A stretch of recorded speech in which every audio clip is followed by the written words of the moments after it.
banyak kepala daerah itu tersandra oleh kepentingan-kepentingan ekonomi yang ketika kampanye ikut berpartisipasi. Ini juga harus berpihak ketika pengambilan keputusan itu bisa melihat mana kepentingan orang banyak, mana kepentingan kelompok, dan dia berpihak pada kepentingan orang banyak, maka dia akan berhasil. Tapi kalau dia tersandra oleh kepentingan-kepentingan ekonomi yang terlibat pada proses pemilihan, nah inilah bagian dari masalahnya.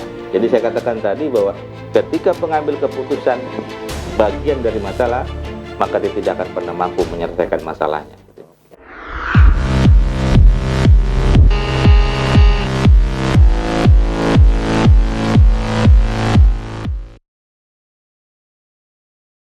Assalamualaikum warahmatullahi wabarakatuh, Sobat Explore.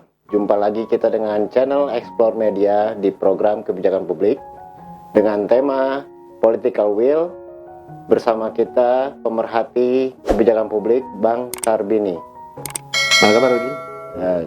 Kabar baik Bang. Ini kan temanya Political Will Bang ya. Kira-kira bisa berikan gambaran nggak kepada Sobat Explore yang sedang menyaksikan channel kita, bagaimana secara umum kan kita mengetahui bahwa political will itu kan kehendak publik untuk mengambil keputusan bagi kemaslahatan masyarakat banyak. Nah, kira-kira pada prosesnya itu seperti apa sih Bang? Iya, artinya kan political will itu tidak hanya dalam konteks polesan lip service ya, tapi juga harus diturunkan pada runtunan kebijakan yang dimana kebijakan itu bisa dirasakan oleh masyarakat sesuai dengan kehendak masyarakatnya kan gitu. Nah jadi itulah yang diharapkan dari political will itu semua pengambil keputusan atau pengambil kebijakan di semua institusi gitu loh. Bagaimana kebijakan itu bisa didukung oleh komponen-komponen stakeholder yang terkait dengan kebijakan yang diambil seperti itu. Bisa berikan gambaran nggak kepada Sobat Explore, stakeholder ini apa ya? Ya, ketika rumusan kebijakan itu diambil, otomatis kan ada beberapa komponen stakeholder. Pertama adalah mungkin yang punya kepentingan, apakah itu dunia usaha atau masyarakat atau NGO gitu loh, atau institusi-institusi terkait tertentu kan gitu loh. Nah ini kan yang harus dalam konteks kebijakan harus didengarkan pendapatnya, atau masyarakat secara umum yang kena dampak kebijakan tersebut kan gitu loh. Ya, apakah dunia usahanya, seperti apakah masyarakat pengguna, masyarakat tersendiri kan gitu, atau komponen-komponen saat masyarakat. Jadi stakeholder itu ada terdiri dari beberapa komponen masyarakat yang terlibat atau yang terdampak pada kebijakan yang diambil oleh pengambil keputusan, apakah itu pemerintahan maupun legislatif dan lain sebagainya. Legislatif ya. Oke. Kalau misalnya diambilkan contoh misalnya seperti tokoh masyarakat, LSM atau yayasan yang berkecimpung di NKRI ini termasuk stakeholder? Iya, artinya kan komponen masyarakat itu bisa public figure-nya, bisa tokoh masyarakat, tokoh informal leadernya, atau komponen-komponen masyarakat yang concern pada isu-isu tertentu ya, seperti NGO kan, yayasan kan gitu loh, atau masyarakat secara luas kan gitu loh. Itu yang termasuk masyarakat yang terlibat pada dunia usaha kalau memang keputusan itu berkaitan dengan dunia usaha-usaha tertentu kan gitu loh. Ya sifatnya khusus gitu ya Bang. Kan gitu. Oke. Baik Bang, kita sedikit flashback ke belakang untuk melihat ke depan. Kita pernah punya, misalnya kita ambil contoh DKI Jakarta dulu ya Bang ya, sebelum Republik Indonesia.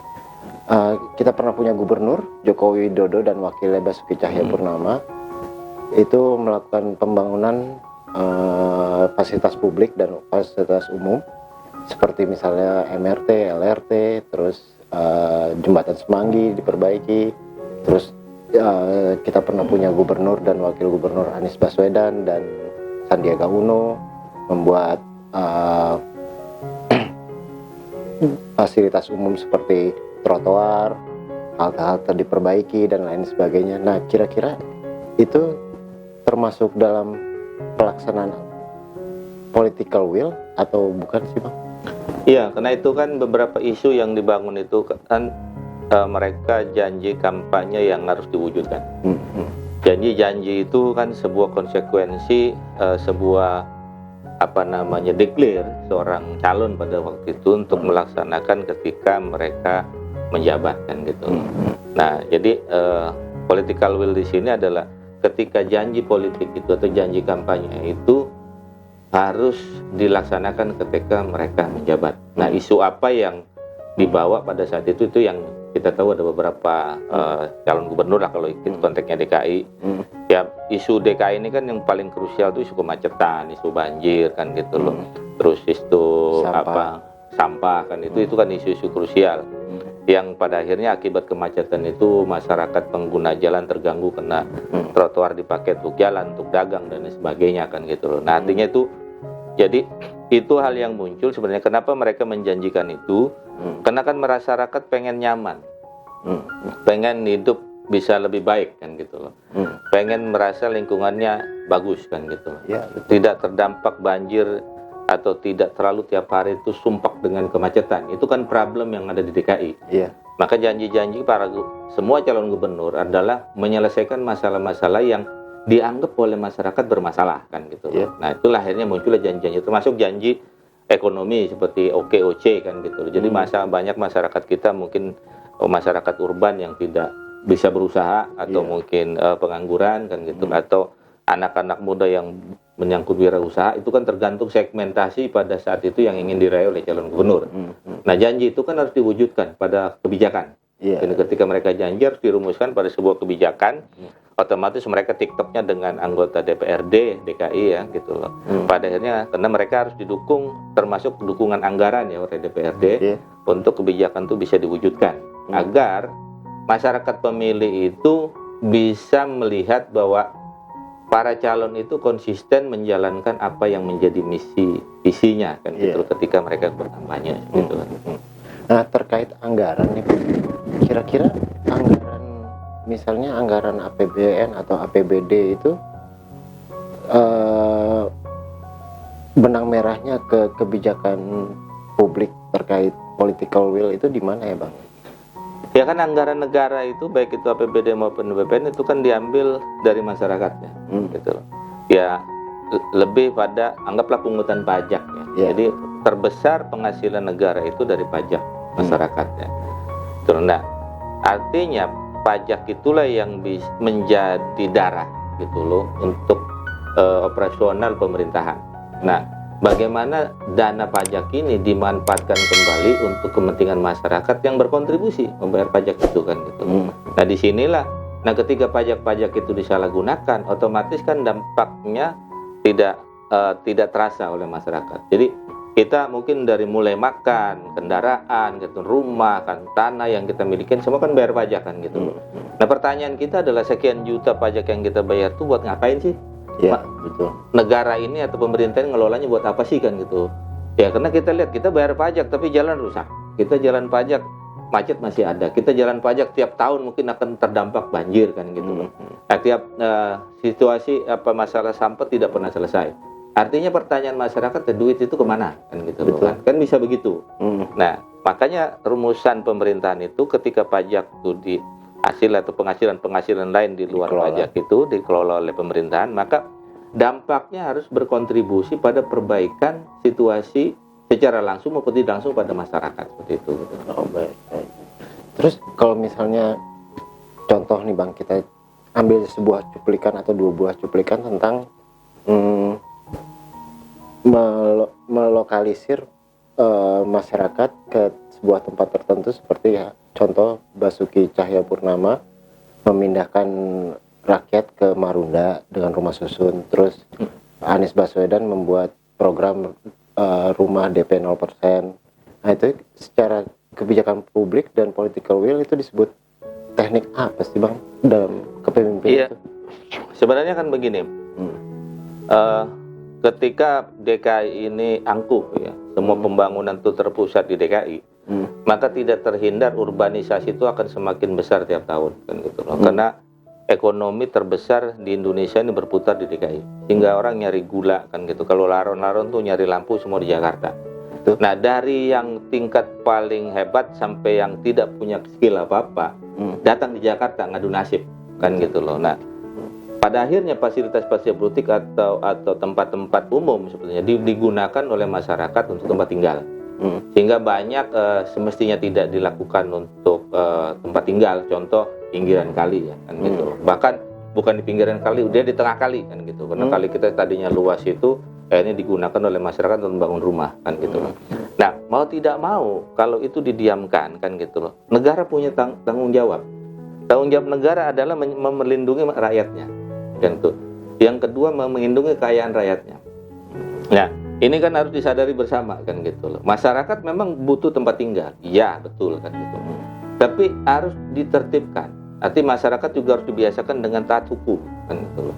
Karena kalau masyarakat dibiarkan begitu, negara tidak punya tanggung jawab. Nah, ketika mereka kena banjir, gitu, wabah banjir, mereka ya bisa hartanya, bahkan nyawanya, kan gitu loh. Itu tidak terlindungi. Nah, ini kan masalah. Nah, maka pemerintah harus ngambil kebijakan, kan gitu. Dalam hal ini merelokasi ke tempat lain dengan kebiasaan yang sama. Nah, tentunya kebijakan ini kan harus ada partisipasi. Artinya apa? Kenapa masyarakat itu ada di pinggir kali? Kan gitu. Masyarakat itu tempat ruang yang semestinya tidak selayaknya untuk tempat tinggal, kan gitu. Nah, itu kan mau nggak masyarakat pindah? Nah, tanahnya itu apakah tanah masyarakat ataukah tanah negara atau bukan tanah garapan yang dilakukan oleh masyarakat? Itu kan harus negara berpartisipasi atau makanya menggunakan komunikasi efektif dengan masyarakat, gitu loh, dengan sistem partisipatoris, kan gitu, sehingga mereka tahu apa sih kebutuhan masyarakat, apa sih kendala masyarakat. Nah, dari situlah masyarakat diajak gimana kalau kebijakannya direlokasi. Nah, sehingga mereka kan tahu, wah saya hidupnya kerjanya di sini. Kalau di tempat baru itu kira-kira ada kerjaan nggak yang biasa saya lakukan, kan gitu. Nah, kebijakan partisipasi inilah yang harus diambil oleh pemerintah agar ketika mereka pindah atau diharapkan pindah itu mendapat dukungan oleh masyarakat yang memang akan direlokasi seperti itu. Terus sebagai pamungkas nih Bang ya, ini kita bicara ke depan gitu. Misalnya kita negeri ini punya 3 problem yang sifatnya krusial, kayak misalnya banjir, macet, dan sampah. Nah, untuk banjir ini sebenarnya Indonesia mempunyai kemampuan, kapabilitas, dan sumber daya yang cukup untuk membuat bendungan terbesar sekalipun di dunia. Terus kemacetan bisa ditanggulangi dengan berbagai macam program dan kebijakan yang sifatnya gradual. Terus mengenai sampah bisa dialihkan ke teknologi, bisa dialihkan ke sumber daya energi, bisa dialihkan. Nah, kira-kira terkait dengan political will, kenapa kita tidak melihat hal tersebut ya Bang ya di negeri kita itu? Jadi kan begini, ada pengelolaan anggaran yang harus lebih efektif, efisien ya. Jadi dari anggaran yang ada, mungkin sekian persen itu mayoritas itu kan digunakan untuk kebutuhan operasional pemerintahan. Nah, mungkin sekian persen, mungkin 10 atau 20% saja untuk pembangunan, kan gitu. Nah, dari persoalan-persoalan dia, kecuali DKI, mungkin ya PAD-nya besar ya. Pendapatan daerahnya itu cukup tinggi dibanding negara-negara lain. Nah, Indonesia pun dengan apa artinya tabungan negaranya, kan tidak bisa, negaranya tidak cukup besar. Ketika harus menyelesaikan masalah-masalah yang cukup besar gitu, kan perlu anggaran yang tidak sederhana, yang tidak sedikit. Maka perlu ada terobosan-terobosan negara untuk melakukan kebijakan menyelesaikan masalah-masalah yang terjadi. Contoh lah, kalau di DKI ini memperbaiki 13 kali, kan gitu.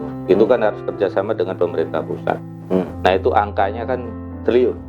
Iya, betul. Bukan 100-200 miliar, triliun. Nah, ini dari mana anggarannya? Nah, ketika DKI tidak punya, harus bersinergi dengan pusat. Seperti apa? Nah, apakah pusat juga ada anggaran yang disediakan untuk itu? Itu kan harus sinergi. Jadi antara pusat daerah ini harus tetap bersinergi dan komunikasi, termasuk bagaimana pengelolaan anggaran untuk menyelesaikan masalah-masalah yang terdampak. Contoh banjir, kan gitu. Begitupun transportasi dengan kemacetan yang sangat luar biasa gitu, akibat pembangunan yang terpusat di Jakarta, kan gitu loh. Akhirnya semua pembangunan itu tersedot di Jakarta. Nah, sehingga kemacetan itu bisa dihindari. Untuk membangun fasilitas publik kan gitu. Transportasi publik itu juga biayanya cukup besar. Dalam RRT, MRT dan busway dan segala macam itu cukup besar, dan itu juga tidak bisa mungkin Indonesia menyelesaikan, bisa kerjasama dengan pihak luar. Artinya perlu investasi kan. Iya. Gitu. Tetap kalau sampah ya sebenarnya tidak terlalu mahal ya, asal politikal. Tapi dan di situ mungkin ada kepentingan-kepentingan secara ekonomi yang banyak komponen-komponen yang terganggu ketika buat itu. Nah, ini kan perlu keberanian. Perlu keberanian pengambilan politik, perlu keberanian pengambilan keputusan. Iya. Nah, kalau kita mau menyelesaikan masalah, pengambilan keputusan itu tidak boleh bagian dari masalah. Ketika pengambil keputusan itu bagian dari masalah, maka dia tidak akan pernah bisa menyelesaikan masalah yang dihadapi. Kira-kira solusi dan harapan Abang untuk kedepannya terkait dengan political will di negeri kita tuh bagaimana, Bang? Ya, sebenarnya harus ada komitmen dari semua stakeholder ya, semua stakeholder termasuk partisipasi masyarakat untuk terus mengkritik, untuk berpartisipasi gitu loh tuh. Kebijakan-kebijakan yang dianggap tidak berpihak pada kepentingan masyarakatnya. Ini yang harus terus ditekan. Mengambil keputusan kan harus tetap dapat pressure group itu harus berperan secara aktif. Kita sebagai masyarakat itu tidak boleh pasif ketika kebijakannya tidak berpihak pada kepentingan masyarakat banyak. Nah, ini yang harus dilakukan terus oleh masyarakat, dan begitupun pemerintah atau pengambil keputusan itu tidak boleh tuli ya.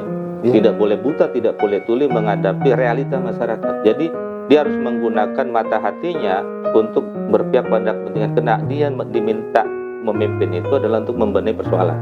Mengemban amanat itu bukan hal yang sangat mudah. Pertanggungjawabnya kan bukan hanya di dunia tapi juga di akhirat nanti kan gitu. Itu komitmen itu yang harus diperlihatkan oleh pengambil keputusan dalam mengimplementasikan kebijakan atau dalam mengeluarkan kebijakan, sehingga apa yang menjadi harapan masyarakat bisa juga direalisasikan oleh pengambil keputusan.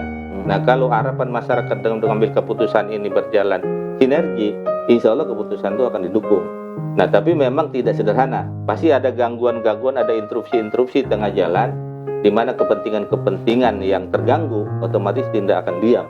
Nah, disinilah perlu keberanian pengambil keputusan, gitu loh. Harus berpihak ke siapa, gitu loh. Ya contoh, karena pilkada itu banyak mungkin donaturnya yang berpartisipasi, sehingga banyak kepala daerah gitu tersandra oleh kepentingan-kepentingan ekonomi yang ketika kampanye ikut berpartisipasi. Ini juga harus berpihak. Ketika pengambilan keputusan itu bisa melihat mana kepentingan orang banyak, mana kepentingan kelompok, dan dia berpihak pada kepentingan orang banyak, maka dia akan berhasil. Tapi kalau dia tersandra oleh kepentingan-kepentingan ekonomi yang terlibat pada proses pemilihan, nah inilah bagian dari masalahnya. Jadi saya katakan tadi bahwa ketika pengambil keputusan bagian dari masalah, maka dia tidak akan pernah mampu menyelesaikan masalahnya.